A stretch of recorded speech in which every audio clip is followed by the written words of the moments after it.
السلام علیکم دوستوں، میرا نام ہے محمد افضل قاسی۔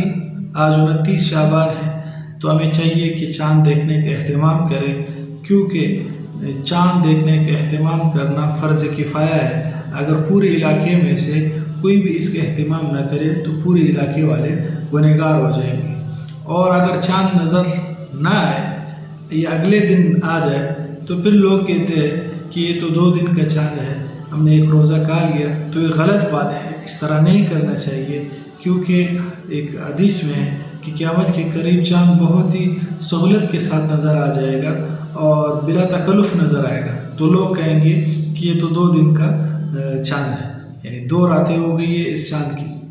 تو یہ نہیں کرنا چاہیے، اپنے آپ کو اس علامات قیامت میں شامل نہیں کرنا چاہیے۔ اور ایک اور بات یہ ہے کہ ہم سارے لوگوں پہ روزہ کھانے کا الزام لگا رہے ہیں۔ اگر 2 دن کا چاند ہے اور ہم نے اس کو ایک پہلے دن کا شمار کر لیا تو گویا کہ ایک روزہ ہم نے کھا لیا۔ یہ نہیں کرنا چاہیے، یہ تو کتنے کروڑ جو عوام ہیں ان سب پر الزام لگانا ہے کہ ان سب نے روزہ کھا لیا، اس طرح نہیں کرنا چاہیے۔ اور آپ صلی اللہ علیہ وسلم، معیشت رضی اللہ تعالیٰ عنہ کی روایت ہے کہ شعبان کے دن اور تاریخ کو بہت اہتمام کے ساتھ یاد رکھتے تھے، کسی اور مہینے کے دن اور تاریخ کو اتنے اہتمام سے یاد نہیں رکھتے تھے۔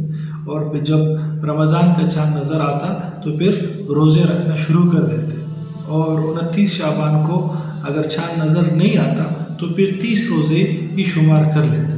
تو ہمیں بھی چاہیے کہ اس 29 شعبان آج جو عمل حضور صلی اللہ علیہ وسلم نے کیا ہم بھی وہ کریں، اور حضور صلی اللہ علیہ وسلم کی ایک سنت کو زندہ کریں۔ جزاکم اللہ خیر، احسن الجزا، السلام علیکم۔ اللہ